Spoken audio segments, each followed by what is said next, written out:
semestre elegí el tema Fast Embodied Simulation with CUDA, eh, que es uno de los capítulos del libro GPU Gems, o GPU Gems de NVIDIA, que es un libro que, bueno, en particular este capítulo salió hace ya varios años, y tenía tenía ya código implementado, y eso por un lado más fácil y por otro lado más difícil también la implementación. Entonces voy a explicarle en qué consiste el proyecto. Y aquí hay una imagen que muestra el proyecto, es una imagen del proyecto en funcionamiento, en el que se representan estrellas que están interactuando entre sí mediante gravitación. Bueno, y vamos a ver que al final hay una interfaz de usuario animada en que uno puede ver esta galaxia. ¿Ya? ¿Se ve, cierto? Sí, se ve. Ya, gracias. Bueno, entonces como introducción tenemos que el trabajo está basado principalmente en la fórmula de gravitación universal de Newton, que dice que si tengo partículas, que llamamos partículas I y partículas J, eh, ellas están unidas por una fuerza de atracción que está por esa fórmula que está ahí, ¿cierto? Que es la del inverso con el cuadrado de la distancia. Bueno, aquí hay un cubo, pero aquí es porque aparece el vector que los une, y al final si uno elimina el factor unitario que une los dos objetos, se queda con el término al cuadrado, ¿cierto? Eh, la gracia de esta fórmula es que modela, bueno, el comportamiento de objetos masivos a escala mediana, ¿ya? Y que uno pensaría a priori que, bueno, ve la Tierra, la Luna, ¿cierto? Y que son objetos de escala grande, pero en realidad no es tan así, porque esta fórmula, bueno, de los años 1700 de Newton, y en ese tiempo no existía toda la física moderna, que es básicamente en este caso la relatividad general, que nos dice que la interacción entre cuerpos no es tan simple como esa fórmula que está ahí solamente, ¿cierto? Entonces, pero cuando tenemos que los cuerpos no están tan alejados como en el caso de la Tierra con la Luna, efectivamente es una buena aproximación. ¿Ya? Bueno, y también es la misma ley que sigue las cargas eléctricas en la ley de Coulomb. Lo único que cambia es que las masas pasan a ser cargas que pueden ser tanto positivas o negativas. Y también como nota aparte, que esa ley también es una ley que ya está obsoleta, porque la ley de Coulomb también tienen básicamente problemas, los mismos problemas de la acción a distancia, ¿cierto? Que en el fondo el problema que tiene esta fórmula de gravitación de Newton y la ley de Coulomb es que suponen que la interacción entre las partículas o masas es a distancia, ¿ya? Y eso no es así en general. O sea, es instantánea a distancia, ¿ya? Entonces, bueno, pasando ya más al proyecto en sí, el objetivo principal del proyecto entonces era simular los sistemas masivos de estrellas, ¿ya? Y para ello lo que ocupamos es esta fórmula de gravitación universal e integración numérica, y hacer esta implementación de la simulación tanto en CUDA como en CPU, y que CPU también fuera paralelo, para comparar como el mismo algoritmo y con las mejores características o las mejores condiciones para cada una de las opciones, para ver que realmente CUDA es mucho mejor o sea, correr algo en GPU mucho más rápido que CPU, al menos en este caso. Y por último también hacer un visualizador interactivo, eh, que tenga obviamente interoperabilidad entre CUDA y OpenGL, ya que, los cálculos que estamos haciendo los estamos haciendo en CUDA, y no queremos obviamente tener que pasar los datos y de vuelta, sino que están ahí mismo y podemos ocupar OpenGL. ¿Ya? Bueno, entonces, como les nombré también al principio, este trabajo está basado en el capítulo del mismo nombre, en Body Simulation with CUDA, de GPU Gems. ¿Ya? Entonces, la idea que propone el artículo es, bueno, cómo implementar esto. Es básicamente una matriz, ¿cierto? Una matriz cuadrada donde tenemos n cuerpos por n cuerpos, y nosotros nos gustaría para cada, no sé, por ejemplo, en este caso, para cada columna que representa un cuerpo, calcular cuál es la aceleración a la que está sujeta, que es la suma de todas las aceleraciones que contribuyen el resto de las partículas. Eh, Y para ello lo que sugieren ellos es hacer esta estructura de bloques y threads en baldosa, ¿cierto? Donde los bloques y los threads están divididos como en cuadrados de tamaño P por P, ¿cierto? Y la idea es como ir calculando las aceleraciones por bloques y ocupar memoria compartida por bloques para después al final todo eso juntarlo, digamos, con un método de reducción, sumar todas las aceleraciones obtenidas para obtener la aceleración final a la que está sujeta la partícula. Eh, y eso, bueno, como se imaginarán, tiene problemas, porque, o sea, lo bueno que tiene es que ocupa memoria por bloque compartida, que igual tiene que obviamente tener un primer acceso a la memoria global, dando la memoria por bloque, y después se ocupa la memoria compartida por bloque, pero necesita una sincronización, ¿cierto? Porque tiene que esperar a que todos los threads del bloque hayan completado su escritura para después seguir con lo que sigue el paso siguiente de reducción. Entonces tiene una ventaja y una desventaja, ventaja en acceso, desventaja en sincronización. Por lo tanto, yo también quise hacer una implementación más simple y propia, que no es la que está en el código del capítulo o del artículo. Memoria compartida, o sea, ocupa memoria compartida, pero solo global, y no ocupa sincronización. ¿Ya?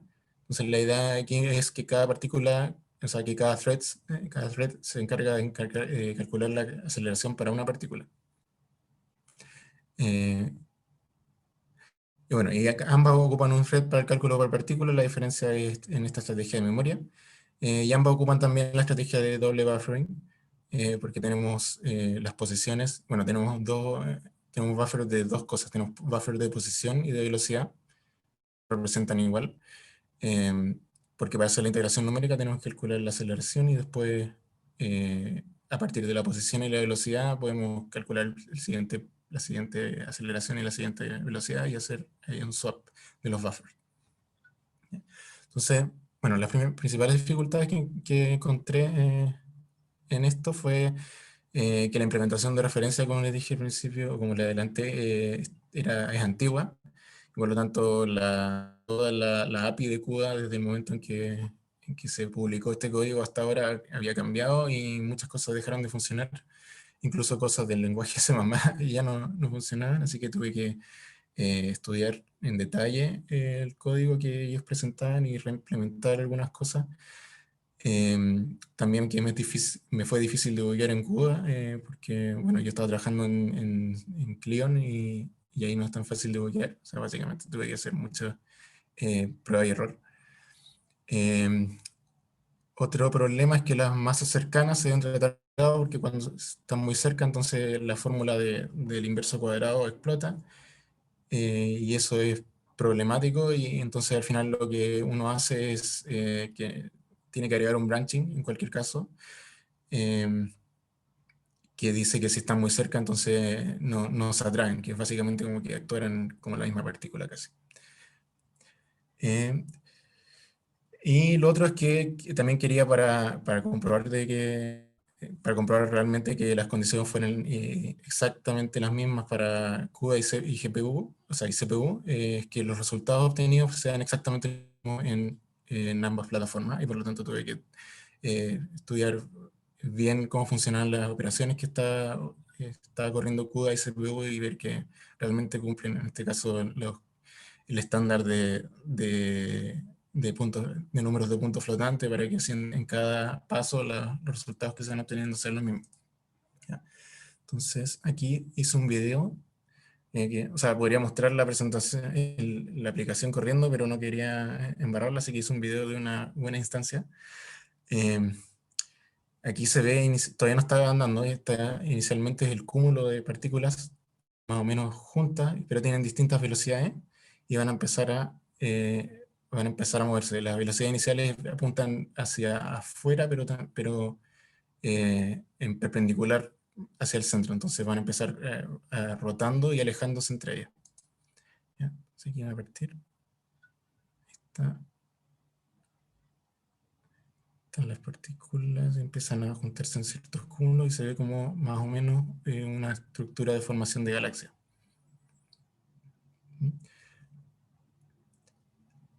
Y ahí estoy haciendo un zoom in y zoom out de la interfaz. Por suerte la interfaz que tuve que arreglar, después de los arreglos funciona bastante bien, así como se ve. Así que toda esa parte de trabajar con Glut, que es complicado en C++, no fue tan difícil. Esa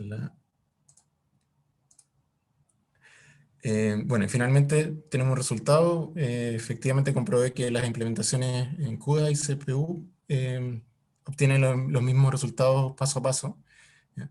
Y por lo tanto es justo comparar los tiempos.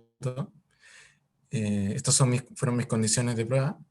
Y me sorprendió estos factores que se obtienen. Y no sé, quizá o Pablo puedan dar su opinión al respecto si esto es posible. Encuentro que son quizás demasiado grandes en el caso en que el número de partículas es grande. Bueno, más allá de este número de 2 a la, no me acuerdo cuánto, 2 a la 24, creo que, o a la 16.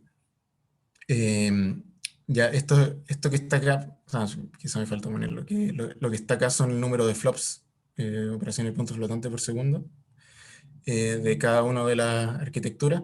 Y esto es una estimación hecha midiendo, o sea, contando la cantidad de operaciones de puntos flotantes que tiene que realizar un loop del algoritmo. Y más allá de este número, ya en CUDA no crece más de 500.000 y CPU, como vemos, está pegado en 9,5 gigaflops. ¿Ya? Esto de gigaflops y gigaflops.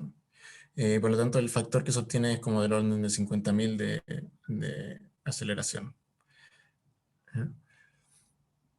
Em, Como posible trabajo futuro tenemos, bueno, es algo que yo de hecho puse en el tema de proyecto. Era que quería inicialmente hacer una implementación como la puse aquí, como partícula por partícula, que es orden n cuadrado, y también hacer una implementación con método jerárquico, que es súper similar a lo que mostró el grupo anterior, porque ocupa árboles. Que en el fondo aquí se ocuparía un Nock tree para separar el espacio ir separando recursivamente el espacio en 8, y ocupar aproximaciones cuando partículas están en hojas lejanas de los árboles, ¿ya? Que ahí ya uno puede olvidarse de las individuales y tomar como el grupo completo lejano y hacer una aproximación, y eso reduce en tiempo esperado un montón la complejidad. De hecho lo reduce de n cuadrado, que esta implementación, a n log n, ¿ya? Que para n grande una ganancia súper buena. Eh, bueno, también queda la pregunta para terminar sobre ese punto, yo busqué en internet, hay gente que ha hecho la implementación jerárquica, pero es súper compleja y en realidad no tuve tiempo de como estudiarla en el fondo porque, bueno, aparte que cuando uno quiere hacer estas cosas en CUDA, no tiene todas las estructuras bonitas de C++, porque CUDA es como básicamente código C puro. Entonces tiene que arreglárselas con puros arreglos y arreglos que digan las direcciones de memoria, cómo van cambiando, etcétera. Eso engorroso. Así que eso quedaría como trabajo futuro. Y otra cosa es que estudiar si que existen alternativas que ocupan memoria compartida, o sea, que minimicen la sincronización y quizás se podría ganar un poco más de eficiencia. Ah, sí, no lo dije, las dos implementaciones, con Baldosa y la mía, que sin sincronización están codo a codo. Básicamente, de hecho, la mía es como un 1% más rápido. Sí, verdad son. Y algo también que había puesto en el proyecto, y por eso lo tengo que mencionar, es que quería hacer una versión que ocupara la formulación de relatividad general, eh, para evitar esta suposición clásica de que la acción es instantánea. Pero estoy pensando lo mejor, era mucho más difícil de lo que pensé porque, bueno, tenemos el quiebre de la simultaneidad, entonces hay que, por ejemplo, pararse en la posición de una partícula y seguir lo que ella ve, pero lo que ella ve es cómo actúan las otras partículas y ellas entre sí no se ven a la misma distancia que las ve la partícula de referencia, ¿cierto? Porque las cosas, como que cada partícula tiene sus tiempos distintos.